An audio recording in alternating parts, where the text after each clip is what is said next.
मेरी मांग है कि नौजवानों को सरकारी नौकरी दो। अगर नौकरी नहीं दे पाते तो बेरोजगारी भत्ता देने का काम करो। ये हमारी मांग है।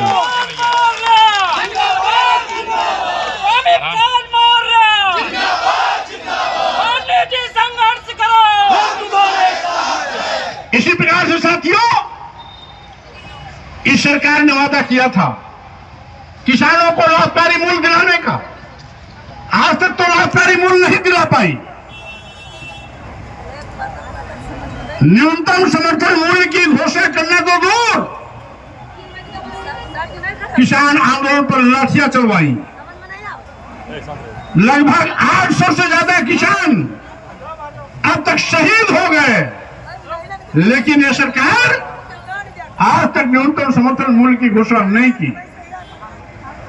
यही नहीं, छुट्टा जानवर किसानों की फसल चढ़ करके चौपट कर दे रहे हैं।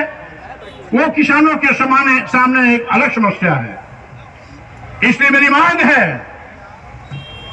छुट्टा जानवरों से किसानों को मुक्ति दिलाया जाए, न्यूनतम समर्थन मूल्य की घोषणा की जाए, तत्काल लाभकारी मूल्य देने का वादा सरकार पूरा करे। और इसके साथ ही साथ खेती के लिए सरकार किसानों के कृषि कार्य हेतु जो भी सामान, खाद, बीज, उर्वरक, पेस्टिसाइड के साथ साथ कृषि यंत्रों पर जीएसटी माफ किया जाए, जीएसटी छूट दी जाए। अपनी जनता पार्टी जिंदाबाद, जिंदाबाद। अपनी जनता पार्टी जिंदाबाद, जिंदाबाद। सभी को बराबर का सम्मान मिले। इसलिए मेरी मांग है कि जातिवार गणना करा करके जाति के अनुपात की आबादी के हिसाब से सबको आरक्षण दिया जाए। हमें कोई परहेज नहीं है।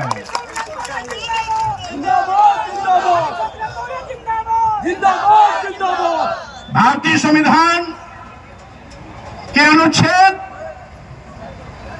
15(4) और 16(4) के तहत अनुसूचित जाति और जनजाति को जो आरक्षण मिला हुआ है, और उसी संविधान के अनुच्छेद 340 के अंतर्गत जो पिछड़े वर्गों को 27% का आरक्षण मिला है, इसका 100% क्रियान्वयन हो। जब से भाजपा सरकार आई है, आरक्षण को अजगर की तरह निकल गई है।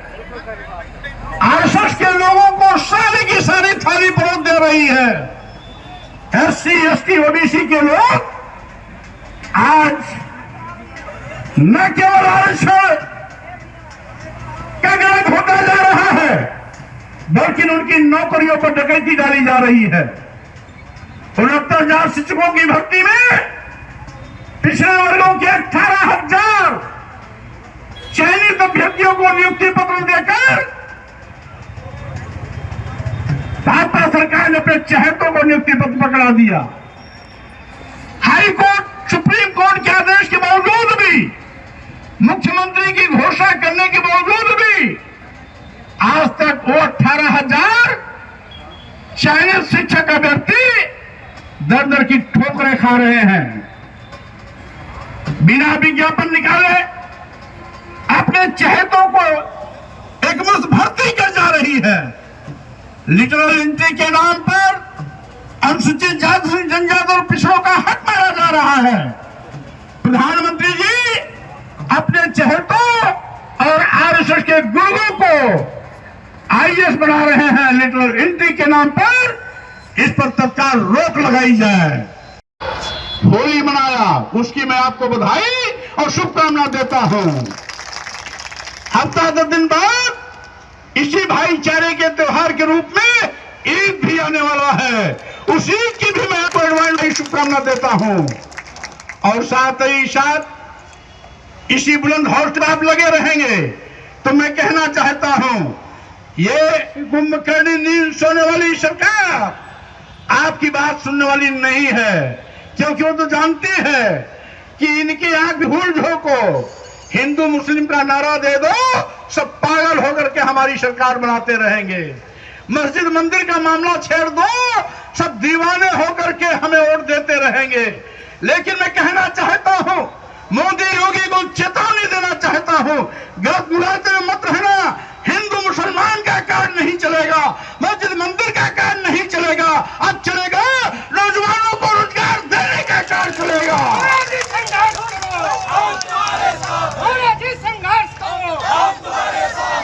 किसानों हक दो, महंगी शिक्षा सस्ती करो, बेरोजगारों को नौकरी दो, और साथ ही साथ अस्पतालों में गरीबों के लिए दवाइयां नदारद हैं, उनको दवा की सुविधा दो।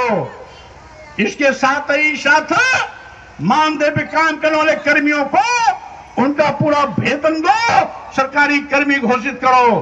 और नहीं करोगे तो इस सारे के आधे अधूरे काम 27 में स्वामी प्रसाद मौर्य खुद करने का काम करेंगे।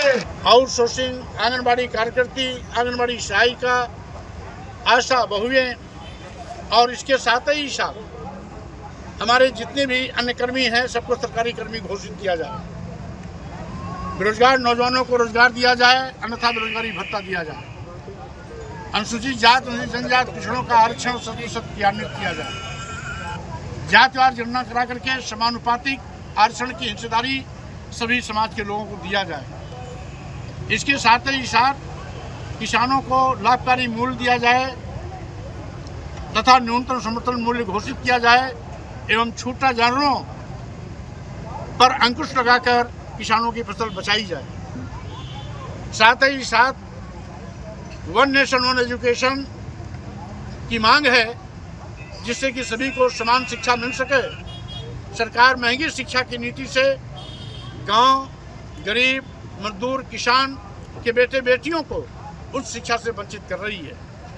न्यायिक सेवा आयोग की भी मांग करता हूं कि उसके माध्यम से, न्यायिक सेवा आयोग के माध्यम से जितने भी हमारे न्यायालय हैं, न्यायपालिकाएं हैं, सर्वोच्च न्यायालय, उच्च न्यायालय, जिला न्यायालय या अधीनस्थ न्यायालय, सभी में आरक्षण व्यवस्था लागू हो। इसके साथ ही साथ आज अनुसूचित जात, अनुसूचित जनजात, पिछड़े वर्गों एवं अल्पसंख्यकों पर बड़े पैमाने पर जातीय दुर्भावना से हिंसा की घटनाओं में बाढ़ आई है। हमारी मांग है कि अनुसूचित जात, जनजात, पिछड़ों तथा अल्पसंख्यकों पर हो रहे जनजातीय अत्याचार, हिंसा और हत्याओं पर तत्काल प्रभाव से अंकुश लगाया जाए और साथ ही साथ ऐसे लोगों पर प्रभावी कानूनी कार्रवाई करके कानून का राज स्थापित किया जाए। इन सब मांगों के साथ हमारी यात्रा पूरे प्रदेश में चलेगी और साथ ही साथ जनता के बीच में जाकर के ये मैं मानता हूँ कि ये गूंगी, बहरी, अंधी, कुंभकर्णी, नींद सोने वाली सरकार हमारा सुनने वाली नहीं है। इसलिए जनता के बीच में जाकर अपनी बात पहुंचाऊंगा। क्योंकि बसपा ने बाबा साहब डॉक्टर अम्बेडकर के मिशन और मानवर कांसीराम जी के सामाजिक परिवर्तन से नाता तोड़ लिया था। इसीलिए मैं सारे मिशनरी कार्यकर्ताओं को एक प्लेटफॉर्म पर लाने के लिए अपनी जनता पार्टी का गठन किया है। अपनी जनता पार्टी का 15 मार्च मानवर कांसीराम जी का जो जन्मदिन है वो स्थापना दिवस भी है। इसीलिए मैं बाबा साहब डॉक्टर अम्बेडकर के मिशन और मानवर कांसीराम जी के सामाजिक परिवर्तन आंदोलन को आगे बढ़ाने का प्रयास अपनी जनता पार्टी के माध्यम से करने जा रहा हूं। हमें खुशी है कि हमारे सभी कार्यकर्ताओं का हौसला बुलंद है और जगह जगह जबरदस्त जिस तरीके से सड़कों पर आ रहे हैं, उसे मुझे पूरा भरोसा है कि जो कारवां बहुजन समाज पार्टी के नेता ने बाबा साहब के मिशन को और मानवर कांसीराम जी का से नाता तोड़ा था, उस बाबा साहब के मिशन और मानवर कांसीराम के सामाजिक आंदोलन को हम आगे बढ़ाने में कामयाब होंगे। नेताजी एक है अखिलेश यादव पीडीए का जो है फार्मूला, और वो भी इसी तरह कर रहे हैं जैसे आप कर रहे हैं, तो क्या फर्क है दोनों पार्टियों में? जब वो पीडीए गठन हुआ उसमें स्वामी प्रसाद मौर्य भी समाजवादी पार्टी में था। वो पीडीए का गठन का मंत्र भी मैंने ही दिया था, इसलिए उनका पीडीए कई मौकों पर झूठा साबित हो गया। वो कभी पीडीए में एक का मतलब अगड़ा जोड़ लेते हैं, कभी अल्पसंख्यक जोड़ लेते हैं। कभी अन्य जोड़ लेते हैं। इसलिए जो खुद दिग्भ्रमित है वो समाज को दिशा क्या दे पाएगा। इसीलिए मैं आज भाजपा को अगर कोई सत्ता से हटा सकता है तो अपनी जनता पार्टी अपने बलबूते पर हटाने का अभियान लेकर के चल रही है और आगे 27 में बाहर का रास्ता भी दिखाएगी। ये लोग ताकते रह जाएंगे क्योंकि दोनों आज कंफ्यूज्ड हैं, इसीलिए एक एक करके जनता इनको बाहर का रास्ता दिखा रही है। अगर आप ये वीडियो YouTube पर देख रहे हैं तो हमारे चैनल को सब्सक्राइब करें और बेल आइकन को दबाना ना भूलें। अगर आप Facebook पर ये वीडियो देख रहे हैं तो हमारे पेज को लाइक करें।